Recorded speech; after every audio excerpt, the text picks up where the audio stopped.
हुक्म सुखदेव सिंह जी गोगामेडी के हत्यारे रोहित राठौड़ के जयपुर स्थित मकान को तोड़ने से ही उचित न्याय नहीं होगा, बल्कि उस हत्यारे का एनकाउंटर करना ही उचित न्याय है। खमा गणिसा, मैं लक्ष्मी तंवर स्वागत करती हूँ आपका अपने YouTube चैनल पे। तो कैसे हैं आप सभी? आई होप आप सभी अच्छे होंगे, खुश होंगे। तो आज मैं जिस विषय पे चर्चा करने जा रही हूँ आप लोगों के साथ में, बहुत ही महत्वपूर्ण विषय है, प्रशासन के ऊपर है। और पूरा सुनिएगा, पूरा वीडियो जरूर देखिएगा और उसके बाद आप लोग कमेंट्स कीजिएगा, अपनी अपनी राय दीजिएगा। तो स्टार्ट करते हैं। तो भाई साहब हुक्म गोगामेडी के जो हत्यारे थे नितिन फौजी और रोहित राठौड़। तो आज सुबह रोहित राठौड़ के घर पे बुलडोजर चलने की खबर मैंने सोशल मीडिया पे देखी, न्यूज़ में देखी, हर जगह यही खबर मैंने देखी। तो इस विषय में मैं आज कुछ बोलना चाहती हूँ आप लोगों के सामने।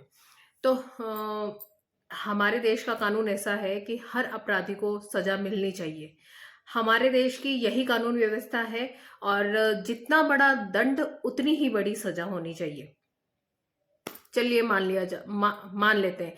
आज दादा हुकुम सुखदेव सिंह जी गोगामेडी की हत्या करने वाले शूटर रोहित राठौड़ का जो जयपुर स्थित मकान था, उस पर कानून की तरफ से अवैध संपत्ति और अनलीगल तरीके से भवन निर्माण कानून के तहत उनका मकान तोड़ा गया। हालांकि पूरा मकान नहीं टूटा है, मकान का कुछ हिस्सा तोड़ा गया है।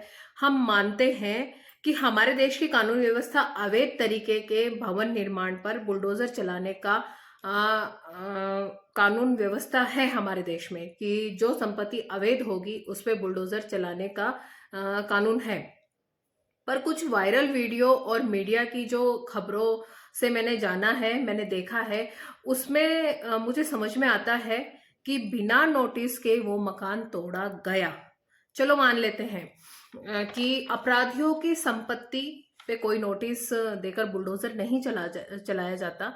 कोई भी अपराधी होगा हमारे देश में, उसकी जो संपत्ति होती है उस पे कोई नोटिस जारी नहीं किया जाता। यह भी कानून में नहीं है कि नोटिस जारी करके ही उनकी संपत्ति पे बुलडोजर चलाया जाए। पर एक सोचने वाली बात का विषय तो बनता है। ध्यान से सुने, अपराधी तो जेल में बैठा है, पर उसके जो माँ बाप बच्चों को बेघर करने से पहले उस अपराधी को आप लोग फांसी क्यों नहीं दे रहे हो? मेरा प्रशासन से ये सवाल है। उनका एनकाउंटर आप क्यों नहीं कर रहे हो? उस अपराधी की माँ एक तरफ से रो रो कर कह रही है कि ये घर उस आरोपी का, उस अपराधी का नहीं है, ये घर हमारी संपत्ति का हिस्सा है। ये मेरे पति ने जो देश की सेवा, मैंने सुना है कि रोहित राठौड़ की जो माँ है वो कह रही है कि 24 साल मेरे पति ने देश को दिए हैं। ये आशियाना उनके पैसों से बनाया गया है, ये संपत्ति रोहित राठौड़ की नहीं है।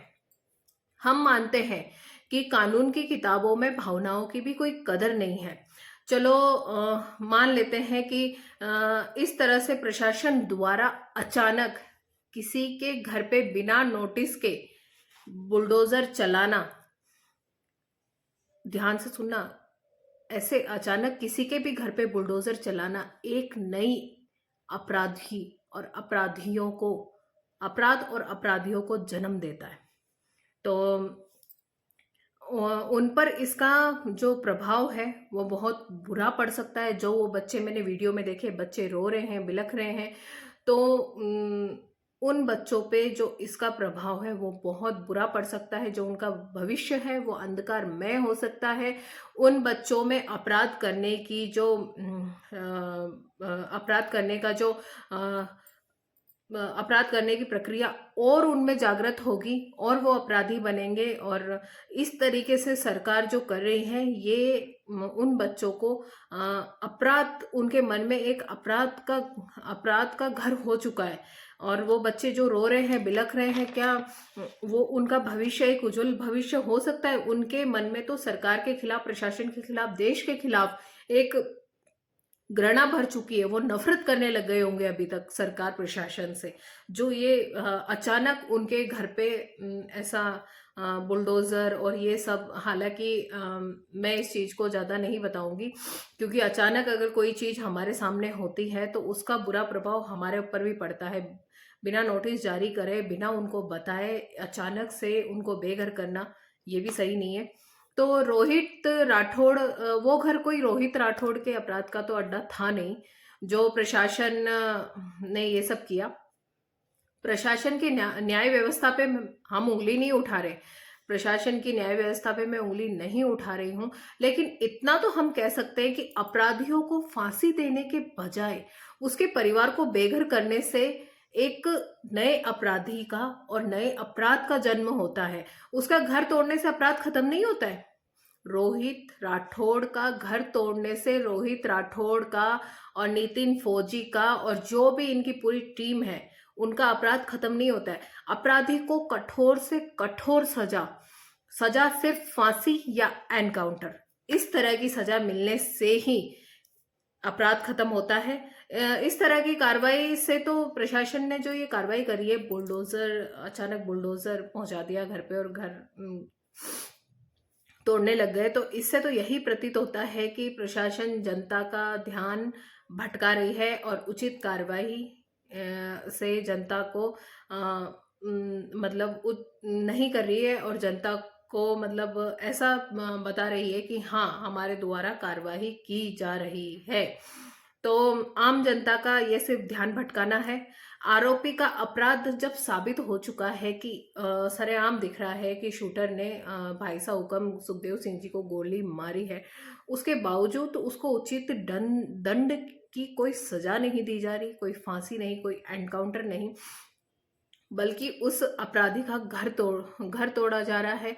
उसके माँ बाप, बच्चे वगैरह, उनको बेदखल किया जा रहा है। तो मैं एक ही बात कहना चाहूंगी कि जिस तरह कमेंट्स में मैंने देखा है कि माँ के ऊपर उंगलियां उठाई जा रही है कि संस्कार संस्कार संस्कार, तो संस्कारों की अगर बात करूं तो भूले ना कि लंका में रावण और विभीषण दोनों एक ही जगह पे रहते थे, पर रावण की सोच अलग थी और विभीषण की सोच अलग थी। उसमें उस माँ की कोई गलती नहीं है। वो ऐसा बना, वो ऐसा निकला, तो माँ की इसमें कोई गलती नहीं है। उसके अपराधी की साथी माँ बिल्कुल भी नहीं है। माँ सरेआम कह रही है कि वो जेल में है, उसको कठोर से कठोर सजा दो, पर मेरे आशियाने को तो कम से कम मत तोड़ो। तो प्रशासन से यही उम्मीद है कि उसका घर तोड़ने के बजाय उसको उचित दंड की सजा दी जाए और उचित कार्रवाई की जाए। तो धन्यवाद। जय माता जी की, जय मां करणी।